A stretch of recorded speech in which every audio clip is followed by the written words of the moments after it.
आप सभी का एक बार फिर से स्वागत है भारत ज्ञान अक्षर द्वारा प्रस्तुत एक अनकही दास्तान कारगिल सीरीज में। जैसा कि आप सभी ने पिछले एपिसोड में देखा कि कारगिल का युद्ध अब अपने बहुत ही खतरनाक मोड़ पर आ गया था। अब कारगिल में लड़ाई आर या पार की लड़ाई के रूप में दिख रही थी। भारतीय सेना द्वारा बहुत सारे कोशिश किए जाने के बावजूद पाकिस्तानी सेना कायरो के भांति छुप के हमारे वीर सैनिकों पर हमला कर रही थी।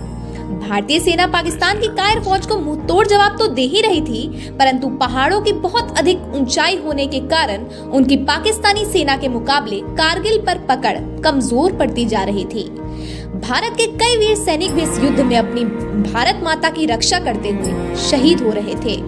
एक ओर सभी सैनिक के परिवारजन उनके जल्दी लौट आने की आस लगाए हुए बैठे थे, तो वहीं दूसरी ओर सभी सैनिक अपनी भारत माँ के लिए अपना बलिदान देने में जुटे हुए थे। ऐसे ही एक वीर जवान की गाथा के बारे में हम आपको बताने जा रहे हैं, जिसने बहुत ही छोटी उम्र में सेना में भर्ती होकर युद्ध में लड़ते हुए अपने प्राण त्याग दिए। संपूर्ण परिवार में इकलौती संतान को खोने का गम तो उसके परिवार को था ही, परंतु अपने देश के लिए शहीद होने का गर्व उससे ज्यादा था। लेकिन इससे पहले हम आपको लेकर चलते हैं उसी युद्ध स्थान पर जहां हमारे वीर सैनिकों ने एक अद्भुत युद्ध लड़ा था और पाकिस्तान को धूल चटाई थी। दिन था 9 जून 1999 और स्थान कारगिल का बटालिक सेक्टर।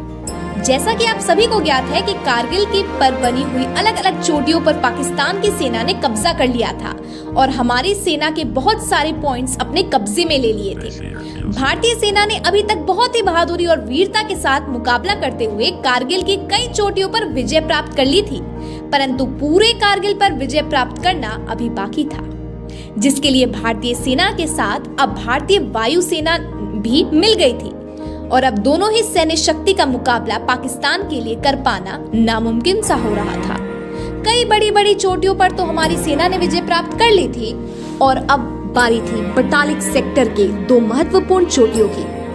6 जून के शुरुआत से ही पाकिस्तान को मुंहतोड़ जवाब देने के लिए भारी मात्रा में फायरिंग शुरू कर दी गई, जिसके बाद से ही पाकिस्तान को समझ में आने लगा कि वो अब ज्यादा देर भारतीय सेना से मुकाबला नहीं कर पाएंगे और 9 जून के दिन हमारे जाबाज भारतीय जवानों ने बटालिक सेक्टर के 2 सबसे महत्वपूर्ण चोटियों को पाकिस्तान से छीन लिया और उस पर तिरंगा लहराया। भारतीय मीडिया में उस दिनों बहुत ही गर्मा गर्मी का माहौल था। कुछ व्यक्ति सेना के द्वारा उठाए गए कदमों को सही मान रहे थे, तो कुछ को उसमें भी खोट नजर आ रही थी। वहीं दूसरी तरफ इस युद्ध में शहीद होने वाले शहीदों के परिवारजन के बीच हर दिन कोई न कोई बुरी खबर आ रही थी। परिवार में शोक और गर्व का माहौल एक साथ बन रहा था। कैप्टन सौरभ कालिया, जो इस युद्ध के दौरान पाकिस्तान के चंगुल में थे और पाकिस्तान की हिरासत में उन्हें और उनके साथियों को अनेक यातनाएं दी गई थी, उन जाबाज शहीद के शवों का आना भी मीडिया की सुर्खियों में था। पाकिस्तानी मीडिया में भारत द्वारा की गई बहुत सारी फायरिंग के बारे में बातें चल रही थी। यह वो वक्त था जब युद्ध अपनी चरम सीमा पर पहुंच चुका था। अब हम उस जाबाज भारतीय जवानों की बात करेंगे जिन्होंने भारत माँ की सरजमी की रक्षा करते हुए कारगिल में अपने प्राणों का बलिदान दे दिया। आप लोगों ने वीर कैप्टन अनुज नायर के बारे में तो सुना ही होगा। उन्हीं की 17वीं जाट बटालियन में तैनात हवलदार भगवान सिंह पाकिस्तान के साथ लोहा लेते हुए 7 जुलाई को शहीद हो गए। कैप्टन अनुज नायर के नेतृत्व में टुकड़ी के 72 जवान शामिल थे तथा टुकड़ी पिंपल 2 पहाड़ी पर बने हुए बंकर को तबाह करते हुए आगे बढ़ रही थी। इस बहादुर टुकड़ी ने पाकिस्तान के चंगुल में 9 बंकर छीन लिए थे। भारतीय सेना और घुसपैठियों के बीच 6 जुलाई को संघर्ष चल रहा था। 7 जुलाई के दिन पाकिस्तान ने अपने अस्त्र शस्त्र से के सारे फ्रंट खोल दिए और कायरों के भांति भारतीय सेना के लड़ने लगी।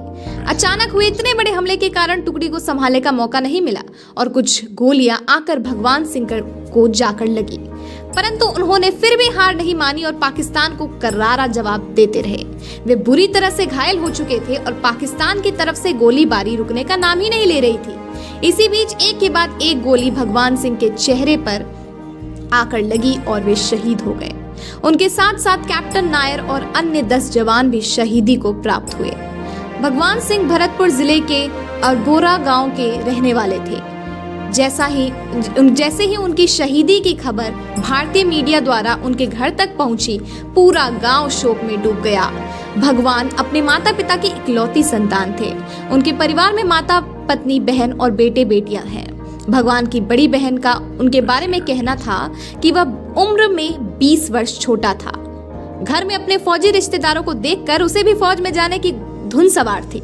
जब वह फौज में भर्ती हुआ तभी घर वालों ने मन पक्का कर लिया था कि एक फौजी का अंतिम लक्ष्य तो यही होना चाहिए कि वह अपनी जान देकर मातृभूमि की रक्षा करे, और उसने वही किया। धन्यवाद। आज के एपिसोड में बस इतना ही। चैनल को सब्सक्राइब कर बेल आइकन प्रेस करें। वीडियो को ज्यादा से ज्यादा शेयर करें, लाइक करें और कमेंट करें। धन्यवाद।